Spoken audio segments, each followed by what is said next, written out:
Miss Momoka Furukawa. Miss Furukawa's speech is entitled Peace of Mind.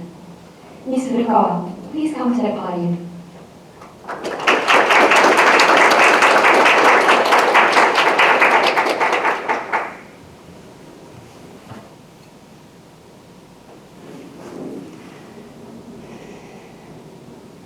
When talking about peace, you may realize that there are two kinds of peace. One is social peace, or peace in our society. That is to say, peace in Japan, peace in Asia, and peace in the world. Needless to say, it is extremely important to maintain this peace by preventing war and limiting the tools of war. First and foremost, weapons of mass destruction, including nuclear arms. The other kind of peace is individual peace, or peace in our mind. While social peace is indispensable, it is equally as important to have peace of mind, as the two concepts are interlinked and mutually reinforce each other. As the Dalai Lama put it, we can never obtain peace in the outer world until we make peace with ourselves. Today, I'd like to talk mainly about how my search for peace of mind gave me an insight into peace between nations. Do you have problems in your life? I have many. For instance, in my first year at university, I suffered from serious mental stress due to problems in the relationships with my friends. This mental stress upset my peace of mind, as it made me irritated, depressed, and exhausted. At that time, I was busy and preferred to work alone, so I relied on social network services to keep in touch with everyone.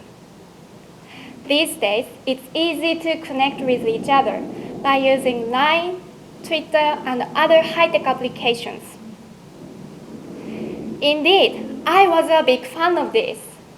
Moreover, we young people often become obsessed with the idea that we should be in touch like this all the time.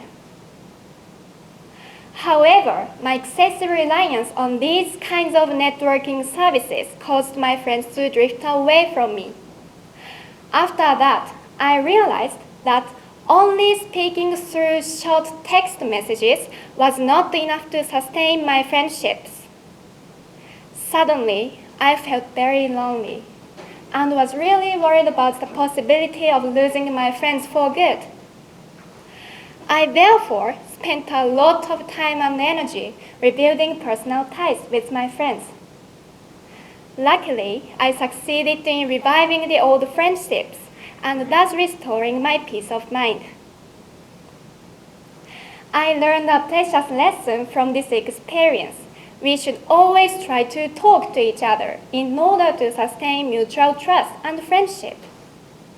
Also, we should be aware that the way we interact with people can sometimes cause trouble.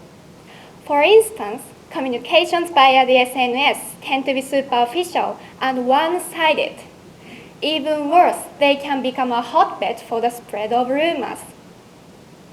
Instead of relying too much on these easy ways of communication, we should connect directly with each other in the old-fashioned way.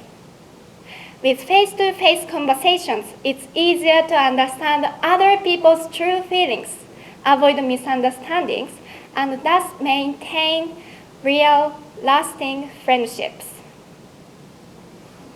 Just as between people, relationships among nations should be built upon effective and constructive two-way communications. We should avoid expressions of incendiary and promoting narrow-minded views on the internet or in the popular media. Instead, we should encourage direct communications with each other, for instance, through exchanges of students, researchers, and through the tourist industry. Particularly important, I believe, is the promotion of grassroots-level communications among ordinary people of different countries. I am eager to take part in such cross-cultural exchanges, for example, with Chinese and Korean people. I'd like to hear their views about issues of mutual concern, including the ongoing territorial conflicts. Like individuals, countries have their own views based on their own national interest. We may not agree with all of them. Still, it is important to listen to divergent perspectives with an open mind. Listening to others' views and positions is a prerequisite to earning trust. The best way to avoid war is not to rely on security measures that may encourage nationalism, but to focus more on diplomatic means. Through diplomacy, we can remember that we are all human beings sharing life on this planet called Earth. Therefore, it's essential to keep the door open for dialogue, no matter how deeply our policies differ from others. For example, I would like to ask Mr. Kim Jong-un why North Korea continues to develop nuclear weapons in defiance of increasing international concern. I wonder what he is trying to protect with nuclear arms, his people or his regime. Also, I wish to ask President Barack Obama of the US whether he plans to come to Nagasaki and Hiroshima before the end of his term. I think it is important that the people of America not forget the legacy of nuclear war. Through my experience in restoring relations with my friends and regaining their respect, I am convinced that direct and regular communication is indispensable to maintain friendly ties, both among individual people and nations. Exchanging words alone does not always engender the humanity necessary for a true understanding of others. Too much reliance on modern technology between communication systems or military hardware does not help us maintain peace of mind, as well as peace among nations.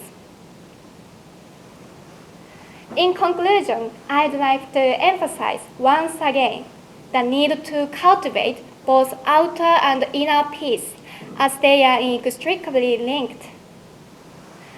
As Buddha said, peace comes from within. Do not seek it without. Thank you for listening.